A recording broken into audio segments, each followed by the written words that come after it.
All right, well, welcome everybody. My name is Andony, and I'm from Platypus, Oregon. And Hari, why don't you introduce yourself? Hello, I'm Harry. I'm from Platypus, Cyprus. And today we're going to talk about vicissitudes of the Green New Deal.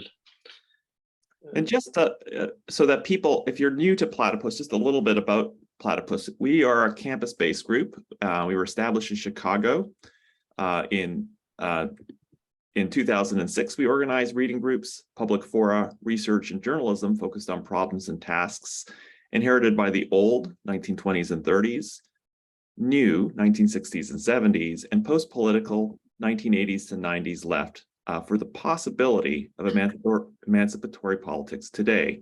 And as I mentioned, we do this through open submission journal, the Platypus Review, which is free, and past issues are typically available at our throughout our chapters across the world. We have a weekly reading group. There is both on-the-ground reading groups that are just getting off. They're starting their main syllabus right now, but we also have a virtual reading group that you can participate in if you're not close to a chapter. And also at our local chapters, there's typically weekly informal meetups, and these are places that you can come in and talk about politics, ideas, in general. So you can go to our website, platypus1917.org, and there you're going to find a listing of chapters. And if you don't find a chapter close to you, just reach out to us anyways. I'm the regional coordinator for the West Coast of the United States. Your email will come to me, and I'll try to figure out a way to get you involved. And finally, we have a podcast, Shit Platypus Says, the commentary on the commentary of the left, which includes kind of discussion about issues that you'll see in the Platypus Review, but also interviews with prominent people on the left. Sign up on iTunes, don't miss it. I also just want to point out that one of the key activities that we do is we have public fora and teach-ins. And today we have a panel here in Oregon, the politics of work at 3 p.m. Pacific time. So if you're interested, I'll put a link to how to join up on the chat. The purpose of today's panel, there's kind of two purposes. The one is Hari and I are members of Platypus, and each year members of Platypus pair up in what's called the mentorship system, and we work through a topic in a more engaged way. And Hari and I were really interested in environmental politics. And so this is the product of, we're going to give a short presentation, about 15 to 20 minutes. And that brings us to our second purpose of today. We really would love to have a vibrant discussion on this issue. Once we're done, we have, you can put questions in the Q&A, but we can also unmute you if you have any questions specifically that you want to vocalize. And it doesn't have to be a question, a comment, you could disagree. We'd love to hear from you. Okay, with that, let's kick it off. So I'm going to read the first part of what we've prepared, and Hari's going to bring us home. Now, the occasion for the teach-in today, in a narrow sense, is the pending midterm elections in the United States this upcoming month, well, next month. Specifically, the Green New Deal was a clear product of the last midterm elections in 2018, and as such provides insights into the broader question, namely the changing fortunes of the millennial left. Now, the millennial left, it was a global phenomenon, but it can be characterized in the US as starting with the activism against the war in Iraq in the mid-2000s, of backing the Obama presidency, followed by a return to protest activism in the form of Occupy Wall Street and BLM, that was re-energized by the Bernie Sanders 2016 run for the leadership of the Democratic Party. With the 2018 midterms, the millennials found themselves elected to Congress, not as socialists, but as Democrats in a handful of safe blue districts, the self-titled Squad. I'm sure all of you have heard of the Squad. The 28 midterms was a sharp departure from the millennials' goal in the early 2000s to create new and independent left in the US and in US political life. And it it really marked the full immersion into the Democratic Party. There was talk, as there is today, of an attempt to reboot the Saunders campaign for another run at the Democratic Party leadership in 2020. The Green New Deal emerged as the plan to hijack the machinery of the Democratic Party without recognizing that it is the oldest and most enduring organization of capitalist politics in the world. The Green New Deal arose just months after Democrats retook Congress in the 2018 midterms. In fact, 2 days after the midterms, the Sunrise Movement staged a sit-in at the office of the Speaker of the House, Nancy Pelosi, signaling the clear strategy to pressure Democrats to enact climate change policies under the slogan, "Decarbonize, Jobs, Justice." Shortly thereafter, newly elected squad member, Representative Alexandria Ocasio-Cortez, along with Senator Ed Markey, introduced a bill for the Green New Deal, calling for a public works program akin to FDR's New Deal in the 1930s, to not only rebuild the welfare state that happened to be unwound since the 1980s, but to do so in a way that significantly reduced carbon emissions. Although the bill was non-binding, Pelosi didn't allow a vote of the bill in Congress, and it was only brought to the floor of the Senate by Mitch McConnell, who wanted to get the Senate Democrats on record. At the end of the day, no senators voted in favor, with most Democrats ducking the challenge by voting present or joining Republicans to vote against. In spite of the political defeat, the millennial left still hoped the Green New Deal would coalesce the elements of the Democratic Party machinery, the unions, the NGOs, the ethnic constituencies, around Bernie Sanders as the next presidential nominee. Undeterred, they created posters in the style of the 1930s federal art program, depicting not dams and bridges, but new high-speed rail with wind turbines whirring in the distance. They hoped their efforts would be redeemed by Bernie 2020, not remembering how in 2016, these very constituencies that they hoped to capture with the iconography of the Green New Deal were what enabled Hillary to win the nomination in 2016. The millennials' socialist vision of the future, which turned out to just be a way to celebrate the Democratic Party's past, came up against the realities of the present. It turned out that Sanders was apparently not serious about winning the Democratic nomination, bowing out quickly and vowing to pressure the Democrats rather than lead them. As Pelosi herself chided, the squad had underestimated the Democratic Party machine, pointing out that their 4 votes were only that they didn't have any following, meaning that the grassroots of the Democratic Party wasn't with them, no matter how large their Twitter feed was. And Pelosi was not wrong, as it was ultimately the conservative grassroots of the party who grew wary of the easy target the squad offered to the Republican Party. A Republican Party that seemed not only to survive, but grow emboldened by the string of special inquiries from Russian collusion to the events of January 6th. With Biden's election, even the pretense of the squad pressuring the administration has fallen away, as the millennials have resigned their fate to the Democratic Party. As hecklers at a recent event in Ocasio-Cortez's own district relentlessly pointed out, the squad no longer functions as a loyal opposition, but simply approves bills for higher military spending. By the time all elements of President Biden's infrastructure program rolled out, it looked nothing like the posters. While one senior Sunrise Movement leader claimed victory, declaring that the Green New Deal had ushered in an era of big government is back, the claim rang hollow in terms of the broader ambitions that the millennials began with. What the millennials had wrought was not utopia, but fraud. Notably, the Green New Deal, the idea of creating a new political machine by joining organized labor to the environmental movement, was not a new idea. As Green Party presidential candidate Howie Hawkins repeatedly points out, the Green New Deal was part of his campaigns for the US Congress as far back as 2000.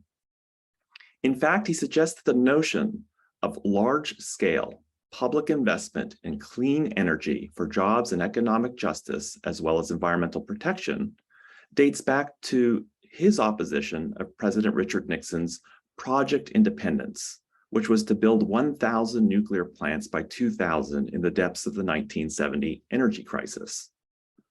Hawkins was part of a group that was able to bring together environmental activists and members of the oil, chemical, and atomic workers to oppose Nixon's plans. Notably, unlike the millennial generation, the New Left did not form new political organizations across the world. The New Left did form new political organizations across the world in the 1980s in the form of Green parties, the most powerful being in Germany. The German Green Party also played an important role in decommissioning nuclear power plants when it formed a coalition with Social Democrats at the end of the 1990s, winning a nuclear exit law that auspiciously resulted in the closure of all German nuclear plants the year before the current energy crisis in Europe. But as Hawkins points out in an interview published in the Platypus Review in May 2020, the effort to build the US Green parties was done with an awareness of the trap of working in the Democratic Party. He equates the problem extending back to the original 1930s New Deal, when communists went into coalition with the Democratic Party against fascism in what is known as the Popular Front. As he argues, quote, "Since 1848, the traditional principle of socialist politics was class independence from capitalists. The so-called socialists in this country have forgotten that. They don't know that they're continuing the Popular Front because they don't study history. And when you're in a Popular Front with Democrats, you are the junior partner. They set the agenda. And you go out and knock on doors or make phone calls, but you're not a left anymore. You're just grunt workers for the corporate liberals and neoliberals," end of quote. Hawkins was a group of socialists in the late 1970s and early 80s who looked to discontents around environmental degradation to create the basis of creating a new independent left. The strategy could be characterized as creating a new political coalition after the era of the socialist parties had passed, a politics of survival that could regroup the labor movement around emerging environmental concerns and defeat the political machinery that Hawkins identified as the key obstacle to socialism. Hawkins was influenced by a key political figure in the US in the late 1970s and early 1980s, Barry Commoner. Hawkins joined Commoner's Citizen Party in 1980 for Commoner's presidential campaign. Commoner, however, provides an instructive example of the limitations of the politics of survival. Commoner was a protagonist of the early environmental movements in the 1970s. A generation older than Hawkins, he became a vocal critic of the neo-Malthusian positions taken up by scientists like Paul Ehrlich. As opposed to their contention that limited resources and growing populations were the primary source of pollution and environmental degradation, Commoner emphasized class and national interests. He claimed that capitalist profitability was a fetter on technological changes and policies that would enable humanity to reduce pollution and develop technologies that could transform limited resources into abundance. Like Hawkins, he expected a struggle over who would pay for the costs of pollution, a struggle along class lines. Workers, Commoner believed, were disproportionately the bearers of the effects of pollution, while the capitalists benefited from reduced costs associated with their pollution, leaving their plants untreated. He concluded, quote, "a potential for militant opposition to environmental degradation from workers," end of quote. He was convinced that the intensified class conflict generated by the ecological crisis would teach, quote, "American workers to understand the economic mechanisms which caused the crisis and to reject equally the arguments of those who would dismiss environmentalism and those who attempt to shift the entire burden of it onto the individual, end quote. Undoubtedly, discontents among workers with environmental degradation has persisted to this day. What failed to materialize is not only any widespread militant opposition, but any challenge to the enduring political organizations of the mid to late 20th century. In fact, today, working class people are more likely to oppose environmental regulations, as it tends to increase costs to workers and reduce the profitability of the firms they work for. On environmental questions, working people around the world may, in fact, be more closely aligned with the position of capitalists than those of would-be socialists.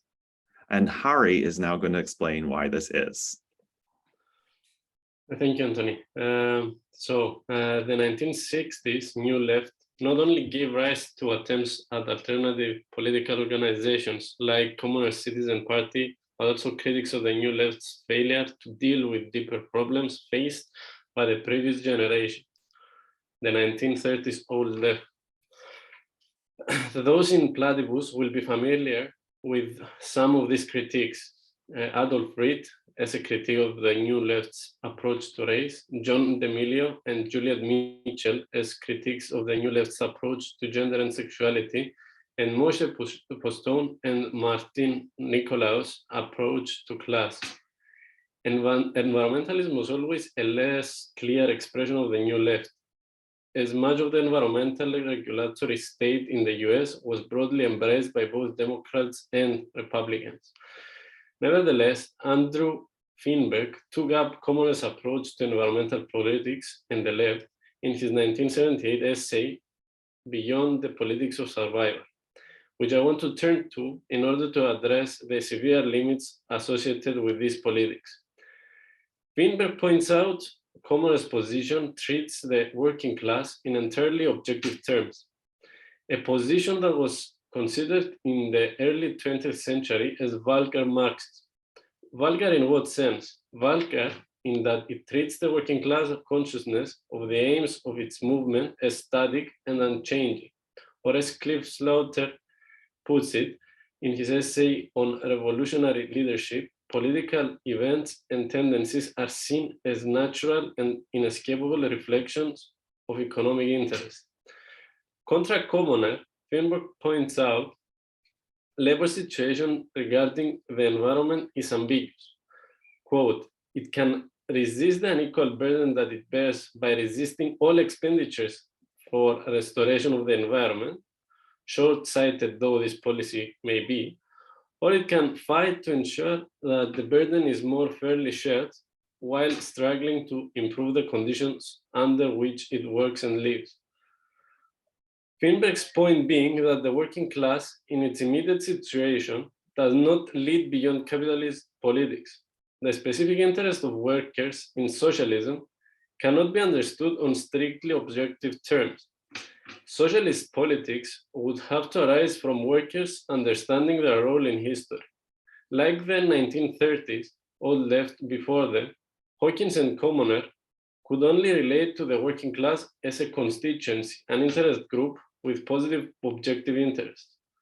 This is unlike the socialism before the 1930s and its popular front, who would have regarded the opposition between profits and the damaging effect of pollution, the needs of capital and the needs of labor, as expressing a contradiction of society and capitalism, which the socialist labor movement would bring to its fullest expression in its political life.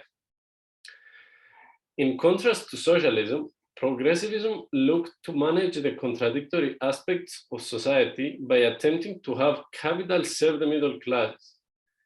The conflict between labor and capital, which held the promise of rendering this contradiction politically tractable, was occluded with an attempt to merge two features of society that are at odds: the ceaseless motion of capital and the conservatism of the middle class towards this motion. Middle class discontents become the basis of reorganizing capital accumulation. But the effort of staving off the recurring crisis by kicking the can down the road ultimately maintains capitalism through its manifest social and political crisis. The liquidation of the workers' movement for socialism led the political leadership to the capitalist parties under the progressive banner, which after the 1930s was primarily led through the Democratic Party. What remained was not politics, but a constantly shifting struggle among capitalists and middle-class constituencies to restabilize society. Whereas the working class once understood itself as the active cause of crisis in capitalism, and in turn the basis of advancing this crisis politically, as the 20th century wore on, it entered crisis passively, watching as various groups fought and joked to bring about a new social alliance of capital. In this way, the Green parties of the 1980s, while attempting to become independent of the main capitalist party, did so in a way that simply considered the progressive approach to politics. As Chris Coutron succinctly puts it in the essay, The End of the Gilded Age, Discontents of the Second Industrial Revolution Today, quote, no, now as before, the Republicans and Democrats compete over the political capture of the middle-class conservative reaction by big capital in service of a capitalist progress that is none. What disappears is the possibility, once recognized by Marxism, of the working class through proletarian socialism superseding both progressive capital and middle-class reaction. Without it, capitalism is permanent, the middle class under threat periodically runs amok, all tenements are torn down, slums cleared, and new dormitories for the working class are hastily constructed. And in the end, the best we can hope for is another industrial revolution, with all the destruction that it will inevitably bring. In the current wave of Green New Dealers, the aim of the working class in socialism are completely obscure. Moreover, unlike Commoner and Hawkins, they seem to lack any sense of the extent to which the Democratic Party poses an obstacle to this end. They look to the Democratic Party to put capital to work to meet middle-class reaction against environmental degradation. The working class, or more specifically, the unions which constitute the core in the Democratic Party machine, are considered the tool for winning such negotiations within the party. This is taken to be socialism. An illustration of this confusion came in the closing act of the Green New Deal, as the Inflation Reduction Act was passed in August. To mark the significance of the Democrats' complete absorption of the millennials' aspirations into the party, Haymarket Books hosted a debate on eco-socialist futures. During the debate, DSA Green New Dealer Matthew Huber was confronted by degrowth proponent Andrea Vetter over the supposed progress of the 20th century. Vetter, who ended the debate by stating that she drew hope from the future in people raising their own chickens, chided Huber for his reading of the 20th century progressive movements, his faith in the working class, and his Marxism. Wasn't this history just one of catastrophe, and again simply of male working class, mostly white, who gained a lot the past 50 years in the global north from all this injustice? A better question whether Marxism wasn't simply, at worst, the ideology of a particular interest at the expense of humanity, and at best, only adequate to the age of capitalism, but not the old oppression of patriarchy and colonialism. Huber's defense of the working class and Marxism against Vetter's attacks reflect a further degradation of the problem that Finberg already identified with Commoner. Huber points out to the enormous technological progress and narrowing of income inequality since the 1930s, New Deal, and that the working class were the key constituency associated with bringing about that world. And he continues, of course, Marxists are concerned with colonialism as well as patriarchy, given their role in decolonization after World War II and the 1960s sexual revolution. But what Huber is ultimately referring to is not the role of the working class in socialism, but the liquidation of the working class organizations for socialism beginning in the 1930s into progressivism, of which the Democratic Party was key, particularly in post-World War II reconstruction. With the loss of socialism, the working class increasingly found itself divided, first in terms of the workers who organized into unions or not, then into constituencies based on nationality, religion, race, gender, and sexuality.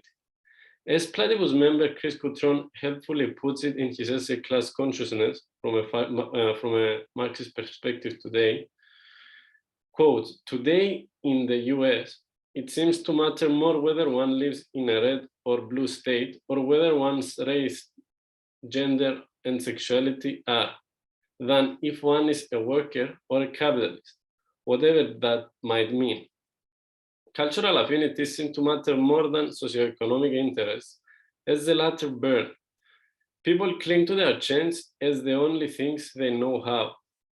Like all Green New Dealers, Huber casts his future back into the 1930s, to a time when the working class could still understand itself as such, on its path to disillusionment into the New Deal. Commoner, although wary of the dangers of the Democratic Party in ways that Huber's generation seemed incapable of, could ultimately not think outside the New Deal framework of the working class as an object. I'd like to conclude to Finberg again, precisely in his identification of environmental politics as a product of the loss of the subjective quality of working class politics. As he instructively points out, quote, the human species is not yet the subject of the struggle to survive, and so the struggle itself becomes a facet of the contradictory impulses of the very class and national struggles, the obsolescence of which it demonstrates, end of quote. What does Finberg mean that humans have not yet become the subject of the struggle to survive? And what does he mean in saying that in assuming we are subjects, we only worsen the recurring crisis of the past? Marx, unlike Werther, did not view capitalism as simply another stage in history, just the latest form of oppression, in a long line of oppressions, but as the opportunity for humanity to become free for the first time. Marx understood capitalism as the crisis of the bourgeois freedom, comprehended by Hegel as a dialectic of labor, the understanding that subjects recognize themselves through their labor.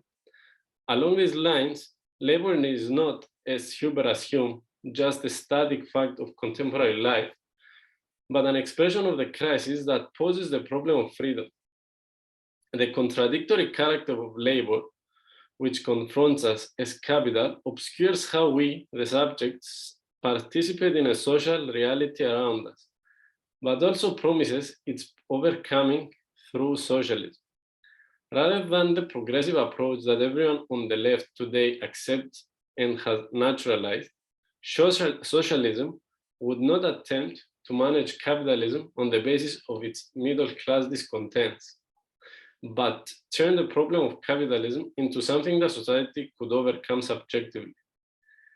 Marxism, then, is not, as Werther imagines, apologetics for working class interests, but something entirely different. It is the attempt to locate the potential for change and transformation through an immanent critique of the society on the basis of its own self-understanding. By manifesting the crisis of society in capitalism, the working class would no longer be an object, a class in itself, but become the subject of transforming society, a class for itself. In summary, the purpose of this teaching was to track how the millennial left has responded to the conclusion of the Green New Deal movement. The defeats of both Sanders and Corbyn instead of leading to a moment of pause and reflection, have led the Democratic Party absorption of the millennial left. Thus, unlike 1980s left of Commoner and later of Hawkins, who, even though didn't manage to use environmental concerns to create a socialist movement, they at least managed to create something new, the Green Party. The inability of creating something new, and more importantly, the lack of acknowledgement that these movements did not recover Marxism in any meaningful sense, is the legacy that the death of millennial left has left for us. And thank you so much. This is so we're really the mentorship program allows us to explore ideas and kind of work through. And Howie and I have been reading, far and wide, both from the environmental movement, but also just this issue of class consciousness. We'd really love to hear. One thing I would, you can use your raise hand function if you would like to unmute, but you can also type a question into the Q&A. Or again, questions aren't maybe one thing, but you may also have picked up on a line of argument that you want to take issue with or resonated with you. Any of those would be wonderful to hear from you about.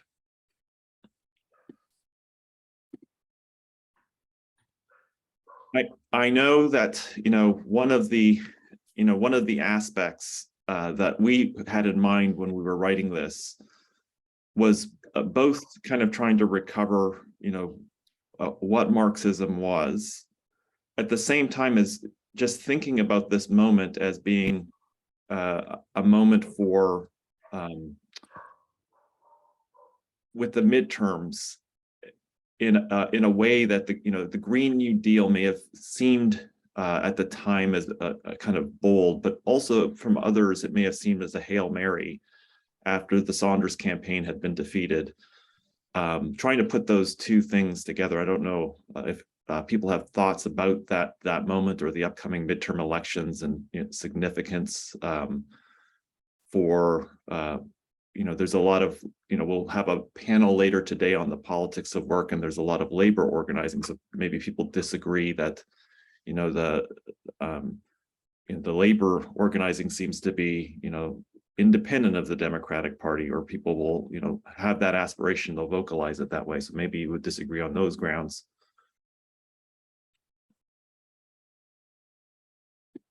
Howie, do you have any of your own reflections from doing the mentorship as we wait for a question or a hand raised? How did you find the mentorship? I guess we've been doing this for 3-4 months now. Yeah, for me it was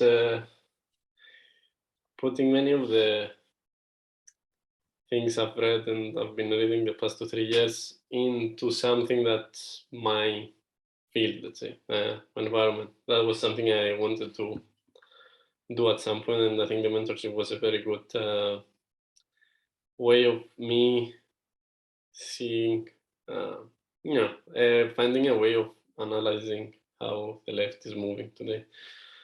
I think Lara has a question. Hello, I didn't want to interrupt you. Can you hear me? Yeah, we can. Oh, okay. Hello, I'm Lara. I'm from Platypus in Leipzig. I have an environmentalist background too, and I have a thought that I wanted to share about the Green New Deal. It's not really a question. That's fine. But, yeah. Okay, but I thought it might deliver some talking points. So I've been thinking about degrowth and the Green New Deal, and that those are both concepts of an ecologically authoritarian state that is trying to respond to raising environmental issues. So the Green New Deal and degrowth are basically concepts of ecological authoritarianism. And I was really interested to learn about what that could mean. Yeah, that's it. Oh, sorry if this was all over the place. No, it was very clear. Howie, why don't you take a kick at this? The one thing that's in the back of my mind as we read the Feenberg paper is that there was an earlier, working class versus the degrowth debate in the 1970s. But Howie, why don't you take a stab at this if you have some thoughts?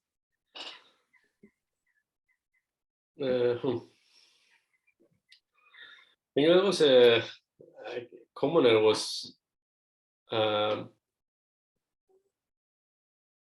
he was promoting the idea that this technological progress has led to more efficient production, but less environmentally friendly ones. And so his idea was to go back to technologies that were more environmentally friendly, even though that would also mean more labor intense. And I think Finberg, one of the things that criticizes, and I think we have a quote as well, I mean, this is not necessarily something that working class would back. Because I mean, it actually means that people will have to have more intense labor, and I don't know. I don't know where to go with this. Well, I might add just a couple things. So the debate earlier was there in the 70s, there was a very popular book by Paul Ehrlich called The Population Bomb. And of course, in the 70s, there wasn't the concern around climate change per se as there was around pollution. And resources running out was sort of the way. And it was interesting because it happened at a time kind of analogous, an energy crisis. It's kind of like, there's energy crises that punctuate the 70s and 80s, and it sort of gets, bound up in a kind of sense that maybe we'll run out of resources. And so there's a neo-Malthusian kind of argument, a degrowth argument that we need to bring the population down. That's how it was posed then, which is kind of different from degrowthers today. But the one thing that Feinberg points out is that Commoner takes this opposing position that, Howie outlines of, we should be able to use technology in a way to,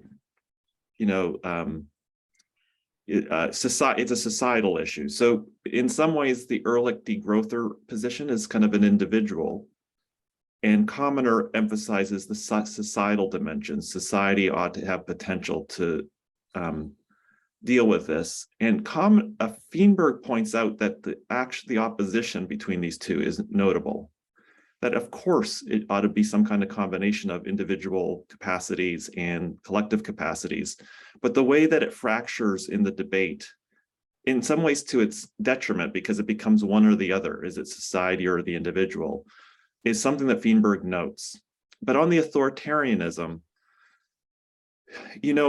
I guess one of the things that we tried to emphasize is that even the Commoner position of trying to round up the working class constituencies is looking to the state to be able to do it. Like it is a demand of the state to be able to, manage capital in a way that would bring about larger environmental outcomes. And I guess in some sense, all the positions have a dimension of authoritarianism. But finally, I guess the last thing I wanted to say was Andrea Vetter in the debate. So Andrea Vetter, goes after, this, Marxist environmentalist of the DSA for her criticisms in her kind of like extreme degrowthing seems to be very clearly a kind of disenchantment with the 20th century. She is in favor of nothing. She's very kind of like, at the end of the panel that, Howie brought up, at the end of the panel, what she raises is, where does she see hope? It's like people raising their own chickens. Like it's a real kind of like, I don't know, if it isn't a local initiative, we're not into it. It really is. I don't know if you have any thoughts on this, Laura, but it strikes me as a kind of like very pessimistic view of everything. I don't know if, what do you, I don't know if you have any responses to that or any thoughts, but what's your experience been with the degrowth movement in Europe? So it's very interesting because the Green New Deal is interesting for me because I'm living in Germany, so I'm at the forefront of the Green Party gaining power. I think they had just a lot, they're basically doing what the Democrats wanted to do on environmental politics. they're just doing it a lot more successfully here. I think because the ground floor they're working with is better, because Germany has a long tradition of social democracy and state regulating things in general. And also because the leadership is a bit more charismatic, I would say, than Biden. So it's very interesting to see what is happening here. One thought is that I think we're just at the beginning of the Green New Deal, that the escalation of the climate crisis will make it necessary that state and capital are largely shaped by necessities that climate change will impose on us. So I think this is a very interesting point in history. So what I was referring to when I wanted to, when I made the remark that both the Green New Deal as degrowth are ecologically authoritarian state, was a bit of a reference to the syllabus, where the welfare state and fascism are both responding to the same problem. And I find it interesting that we're having a crisis that is putting the survival of humanity at stake, and we have responses sort of from the past, like or that have been there before. Or sorry if I'm all over the place. And I think there's two kinds of degrowth. There's this one thing where the bourgeois society is just calculating stuff, and they come out with the idea or with the result that growth might not be possible for a while. And there's people who think, who oppose growth in general. And I find this very scary, because the solution for this crisis will need more growth and more richness and more wealth and more technology. So it's very interesting to me, because it's also scientifically absurd to think that raising chickens in your backyard would fix a problem like this. Yeah, those are my experiences. Thanks, Lara. That's wonderful. I'm gonna unmute Steve here. Here we go. Thank you. Yes, hi, can you hear me? Yes, we can. Yeah, thanks for having me. I'm speaking from the UK. I'm not a Platypus member, although I've been around Platypus for some months now. Okay. So I decided to log in today, and I found it already quite interesting. I mean, to follow on from what Lara's just been saying, the form that green politics is taking today is obviously quite different to what it's been since the 1970s, and it will continue to form and reform, almost bastardize itself. This is almost an inevitability, I think. The thing that I noticed about the Green movement, and both Charis and Andony have mentioned it today already, is that it's certainly not homogeneous at all. It ranges from, if you like, Greens, the neo-Malthusians, to the commoner wing, which is, if you like, the red Greens. So it's difficult when we're talking about the Green movement to put it to bed as a homogeneous movement. I think that's one difficulty. But one thing that's come out very, very clear to me today, and I hadn't really thought about it in these terms before, that you've both made in the presentations, is that even green politics gets subsumed within the mainstream. Either the mainstream of the green parties, whether it's in the USA or various ones in Europe, or it be the Democratic Party or the Labour Party, or God forbid, even the Conservative Party in the UK. It completely gets subsumed. There's a complete lack of any independence. Whether you take sides with the green politics or not, once again, what's clear to me is an absolute failure of any independent politics being able to take place. And to me, that's the clearest thing that comes across. That, strangely enough, we had a reading group this week in the UK, and somebody brought up this sort of issue about it was almost a little frightened about the term of releasing the forces of production, and he was sort of into green politics a little and was frightened that it was just about mass industrialization, super efficiency, further destruction of the world. And I sort of tried to make the point that it's only the possibility and the necessity of socialism that has even the opportunity independently to resolve these issues one way or the other. And he seemed to sort of accept that. So what's come across in what you've both said today to me is the perennial problem that we all face, whether it be on green politics or socialism v capital, is a complete lack of any independence, any organizational structure, any theoretical independence almost. So I've learned a lot from you both today, and thank you for that. Thanks. Thanks, Steve. Howie, do you have any responses? I have a few that I would love to make. I don't know. Why you go ahead and I'll think about it. Well, I'd say a couple things. I think that those are really great points. And the one thought I have is, it's not that they get like I really would encourage you to read the Howie Hawkins interview in the Platypus Review. It's really good. Like you read it, he's fully aware of like the history of Marxism. He's fully aware of the Popular Front. He has all of, in a way that's kind of like you wonder. It's like it's a great interview. And the thing that Harry and I thought as we were reading through Hawkins, it's like, why isn't Hawkins? Why didn't the Green Party? Just hearing Laura's comments earlier, why didn't the Green Party achieve maybe its aspirations of being a segue, in the 80s back to socialism? Because Hawkins still thinks in those terms. He thinks the Green Party is a kind of vehicle back to socialism. And the only thing that, that we tried to bring across, it's not that the parties are that strong, but that there's a kind of misrecognition of like the Green Party still, even in Hawkins, a kind of very red-green figure, still thinks of the working class in the terms of progressivism. Like the whole, framework for understanding, what the party would do still is,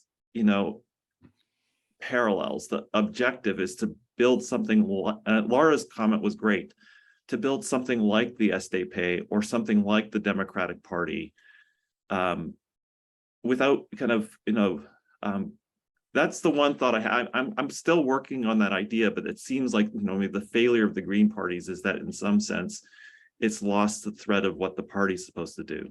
Howie, do you have any thoughts on that as well?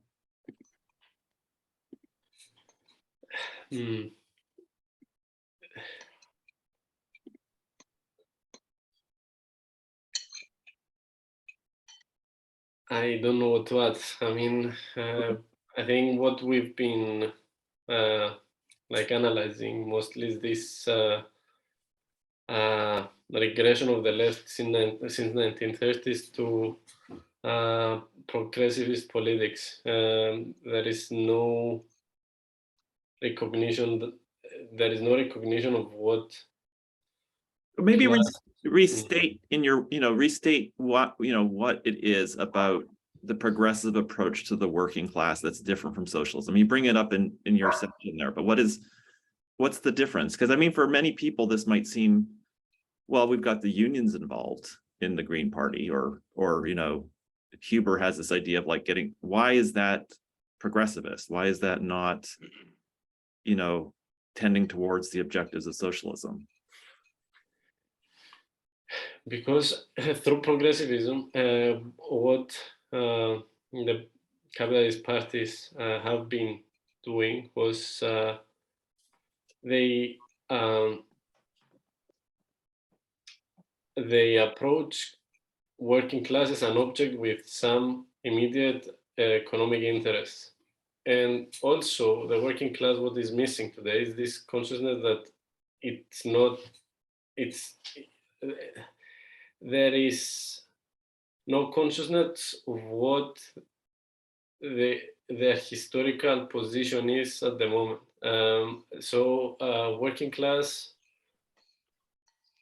is not a subject of which they could not move beyond capitalism. What's going on with with the liquidation of socialist parties and socialist movement is that there is no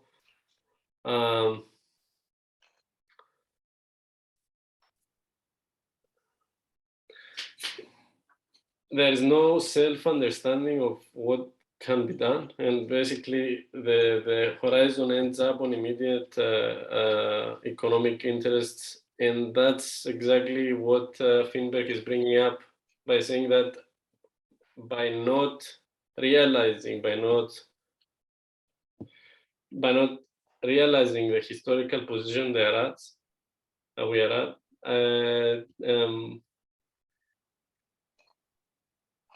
we end up having this situation in which economic interests can actually more align with the capitalist interests than with the interests of, let's say, less environmental degradation.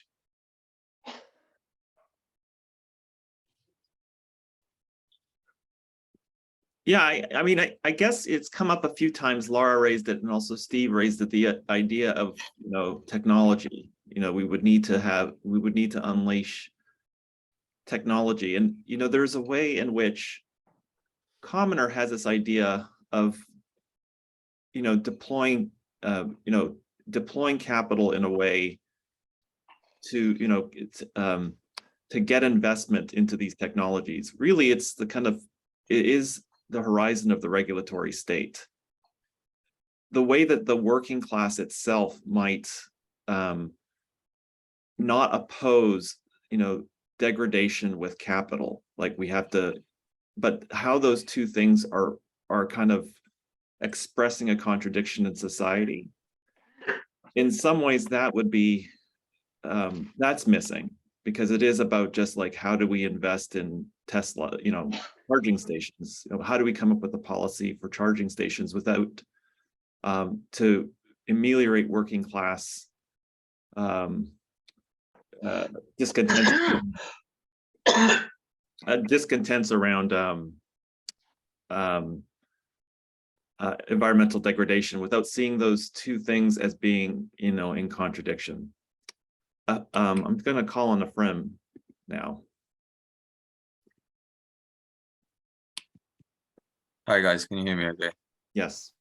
Hi Charis and Andony, thank you very much. I had to sort of jump in and out as the presentation was going on, so I didn't manage to catch all of it, so forgive me if this is stuff that's already come up. Just two sort of observations. One is my mentorship scheme this summer was with Camille, who's in Cambridge, and wanted to discuss science. And I think there's a lot of kind of crossover in terms of both I think it's something, Andony, you kind of took up in terms of the March for Science in the US after the Trump election. And I think there's a lot of parallels between that phenomenon and the kind of Green New Deal stuff. And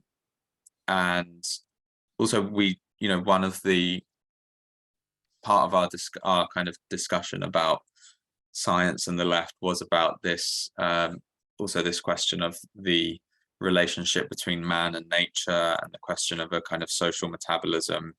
One thing that we read that was quite interesting was an article by Panakoek from 1909 called "The Destruction of Nature," which talks about deforestation and the approach of, I think it's Teddy Roosevelt, to trying to preserve forests in the United States. Wow.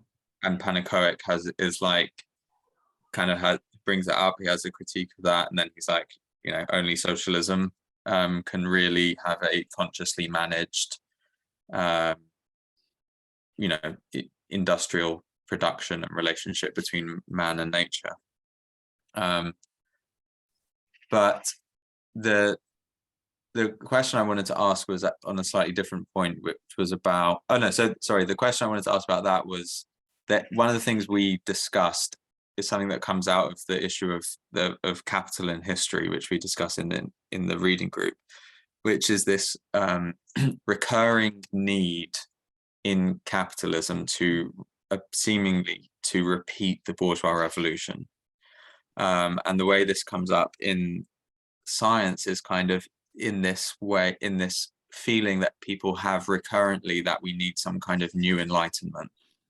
And on the other hand, you have a kind of recurrent phases of a certain romanticism.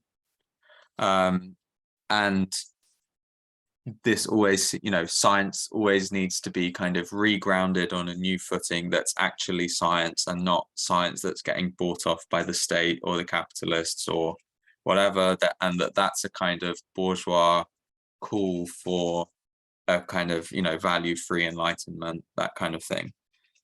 To what extent do you understand this, the kind of Green New Deal or this latest phase of environmentalism as almost calling for that kind of, you know, do you see it tied to the March for Science and you know, a kind of repetition of that need for enlightenment, or is it a kind of repetition of a certain romanticism?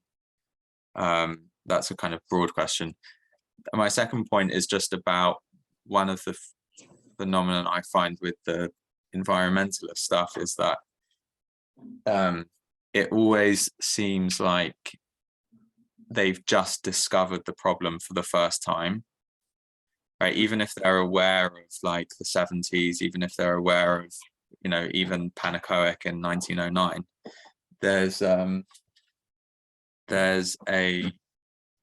it always seems to them like they've just discovered that the environment is a problem, you know, yesterday.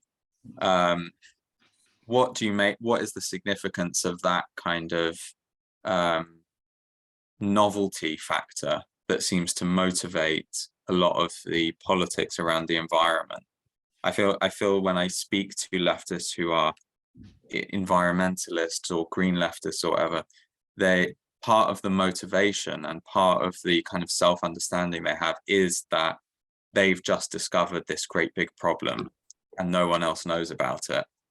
And that seems to kind of motivate them in some way. Anyway, so yeah, just kind of putting those points on the table, but thanks again. Thanks, Ephraim. Those are great. Harry, do you want to take a stab at this? I mean, you work in sort of green science-ish fields. You know this whole issue that Ephraim brings up of like, is it, you know, environment, the expression, I've often thought about this as I'm an ecologist, is the expression of, you know, environmental science and ecology and the ways in which they're, you know, clearly connected with these political currents. You know, ecology is connected with the regulatory state. Every biologist I know knows the Endangered Species Act, and their science is in some ways framed within, you know, the regulatory framework. You know, they're not, is it a form of romanticism, kind of like a holding back, or is it, you know, a demand for science again? You must have experienced this on a professional level as well as, you know, in Platypus reflecting on it.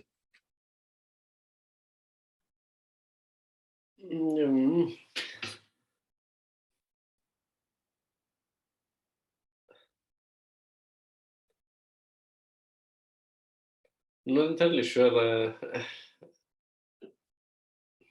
Well, here's one way of one approach to the question. Just pop in here, Harry. When we read Feenberg, he points out that the forerunner of the environmental movement are the nuclear scientists after World War II who call for a peace movement. So they see themselves in society as the people who, you know, the kind of originators of nuclear technology, as then having a political role as spokespeople for the peace movement. And to me, that seems more, and this Feenberg takes this up because he thinks environmental politics is this kind of a attempt to create a unifying politics that could get something done in the world, a politics of survival, that everybody can agree on these things, and that people are baffled when it fractures. They don't understand why, you know, the scientists who develop the technology, you know, calling for peace, you know, has no effect, or, you know, why there's this great passage in the Feenberg where Paul Ehrlich starts writing Commoner and saying, why are you disagreeing with us? Like, we're trying to unify around this theme. Like, how don't you see, I know you have objections, you know, we're professionals, but you're kind of blunting our political strength.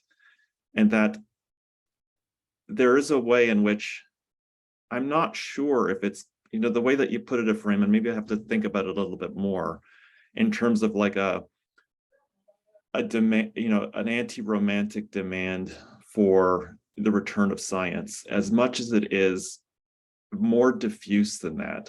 In our mentorships, we've often thought that the environmental issue has been perennial in the millennial left.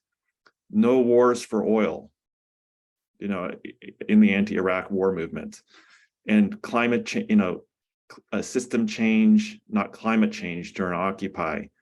And it seems to have functioned as a way to, I mean, I've thought about, you gave a teach-in a couple of years ago on this, how it really has functioned to sort of stop thought. You cannot investigate the failures of the millennial left because there's no time. It's too urgent. And it almost strikes me as falling on the romantic end of the ledger, as being something that is, you know, that in some ways you might conceivably say the more demand for Enlightenment values may be coming from the opposition to the Green New Deal. I think. I don't know, Howard, do you have any thoughts on this? But I mean, in my studies,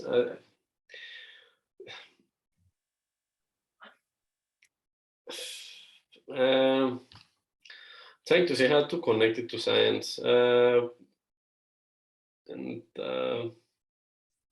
not sure how much we approach the situation, even for science, that it's something that's also politically motivated. It's not, you know, working as within the society we live in, and it's also affected by how capitalism and all what brings with it,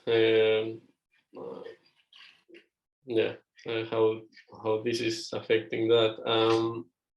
I mean, we do go on, with different methods, and in order to give a more objective approach. But all in all, I think ecology, what's behind all this is state intervention in one way or another. I mean, it's basically, which policies to put there. And what's usually missing is some historical background. Why are these crises coming up, and why is it so difficult to actually give a solution that won't create crisis further down the line? I'm not sure if I'm answering the question of Ephraim, at least the first one with science.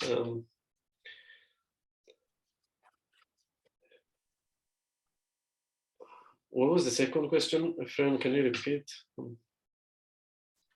Yeah, the second point was just about the sense of novelty that, something we talk about in Platypus a lot is, that what appear as new ideas are actually old ideas.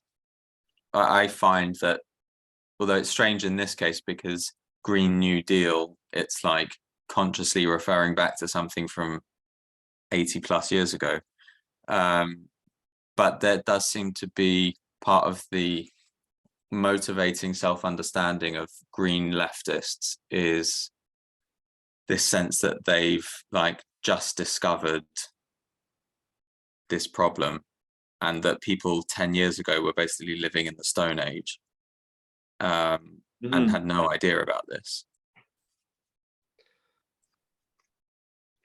It's a great point because I think it functions. I was thinking about when we were listening to Andrea Vetter's, in response, it's kind of like, wonderfully naive kind of, what has Marxism done for us lately? And Huber's inability to really respond, like he's confronted with this and he just ends up doubling down on the progressivism.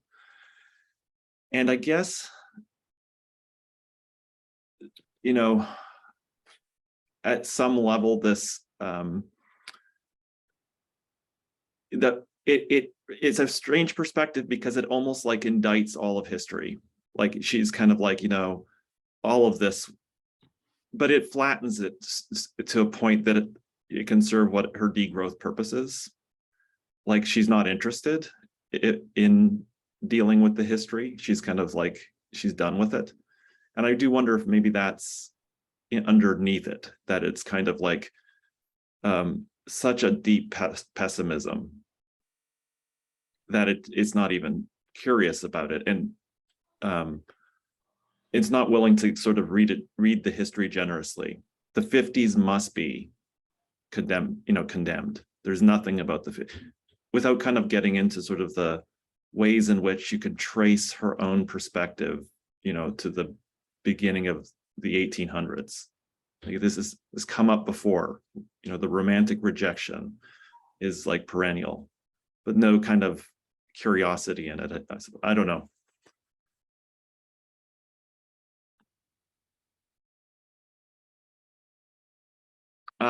Steve, thanks, Ephraim. Those were helpful. And maybe we'll take this as the last question, wrap things up here. Go ahead, Steve, or not even question, comment. Yeah, well, okay. Yeah, just a quick one to go back to Lara's initial one about authoritarianism. It's just something that's happening in the UK at the moment over this Just Stop Oil protest. Ephraim will be aware of it, where major roads are being disrupted all over the UK, quite a lot of civil disobedience. And it's really interesting when we speak of authoritarianism, it's actually the left that's calling for the state in the form of the police to clear these people off the streets. It's actually really, it's a really bad situation that we have the left calling on the state to resolve this political issue. It's actually quite appalling.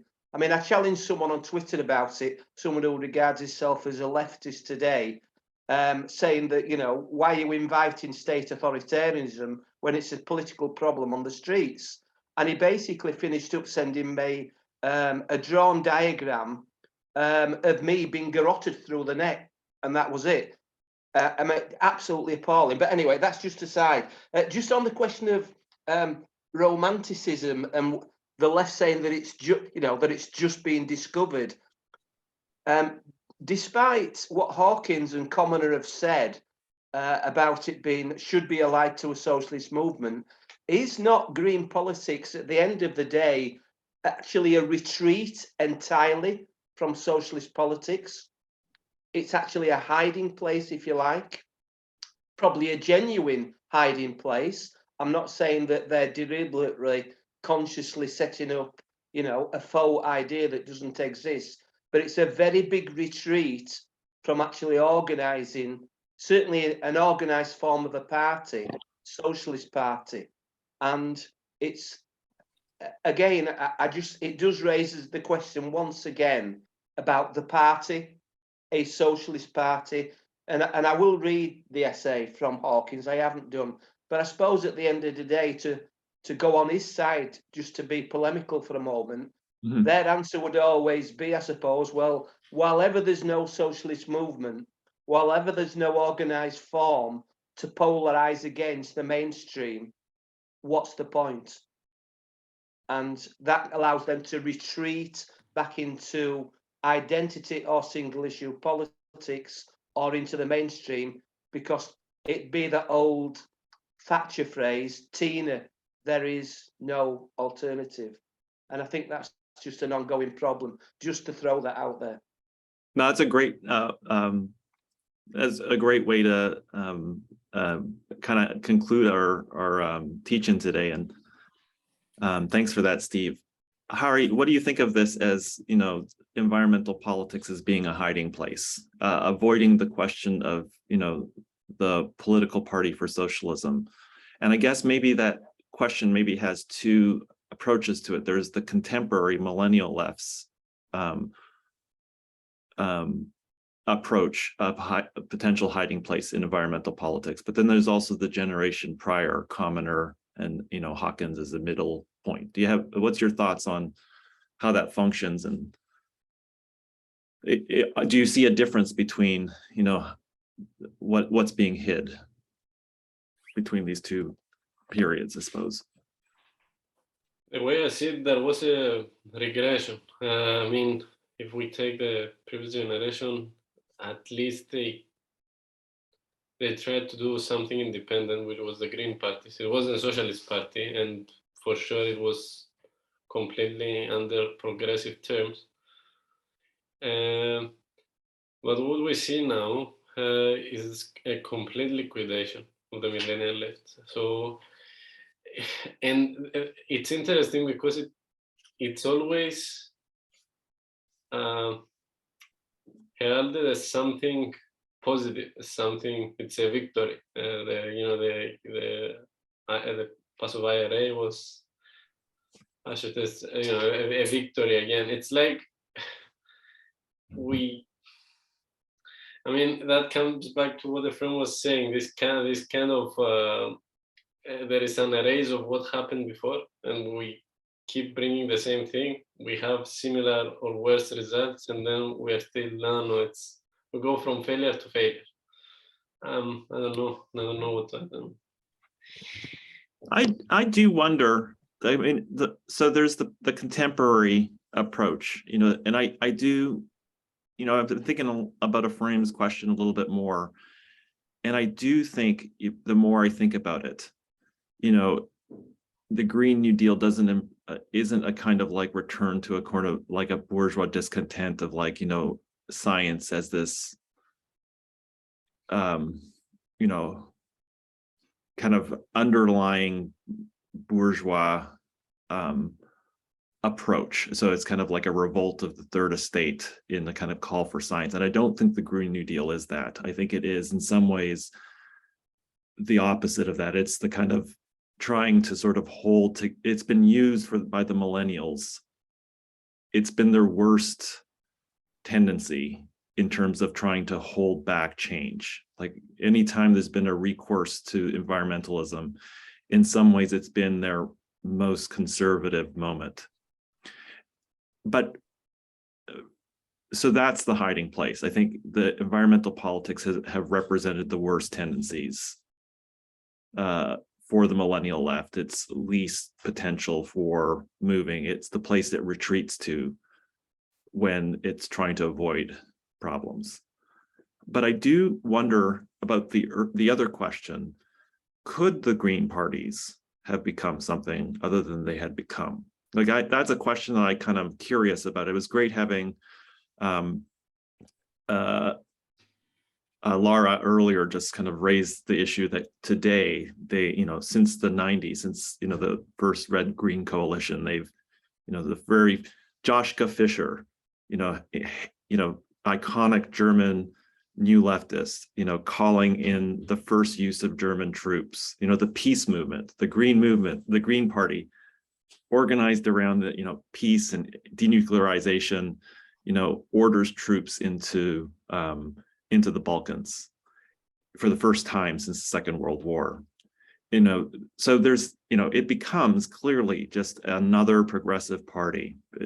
Hari's point about progressivism and sort of the way in which politics operates, not in terms of clarifying and provoking crises, but in some ways stabilizing them, the conservative tendency. But did the Green Party, Hawkins and Commoner, was there something there? And if it wasn't, what was the kind of shaky ground on which they built their project? Because they both thought they were going to, in some kind of convoluted way, and this may harken back to Harrington as well, another figure of the same time, of like finding your way back to socialism through some long convoluted road, and maybe it's going to be through environmentalism. And why didn't that happen? And I think in the teach-in, and maybe this is up for debate, and something that we'll consider in our future mentor sessions, was it because, and this is what we say in the teach-in, they really, and this is coming from Feenberg, they treat the working class in the same vulgar way as they did in the 30s. It's a group of organized interests in society, and they really, we are going to play off this opposition of capital and labor. We're going to take labor's side, and that is going to take us to socialism. Was that already kind of progressivism? As opposed to the opposition of labor and capital itself being an expression of the working classes, contradiction, the proletariat in history. And that's the kind of place where it's unclear to us that those figures in the 80s understood how you would get from, the class in itself to a class for itself. It seems as though there was no vision articulated, and maybe there is somewhere of that. And that might have been the fatal flaw of the Green parties. But that, that's maybe a little bit, that requires a little bit more thought. But I had thought that when you read the Hawkins interview, you're like, oh, he's fully aware, of everything we talk about in Platypus, about, the Bonapartist state and the need for the, what you'll read in the reading group in the next 2 weeks about Marx's insights about the independence, political independence of the working class, but its ends are not really specified in Hawkins' writings.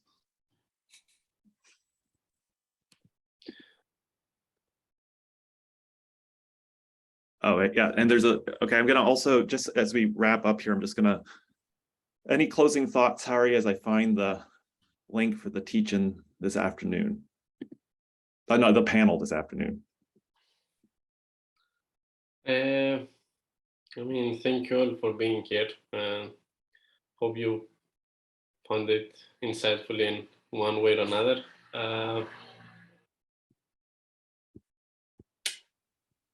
And yes,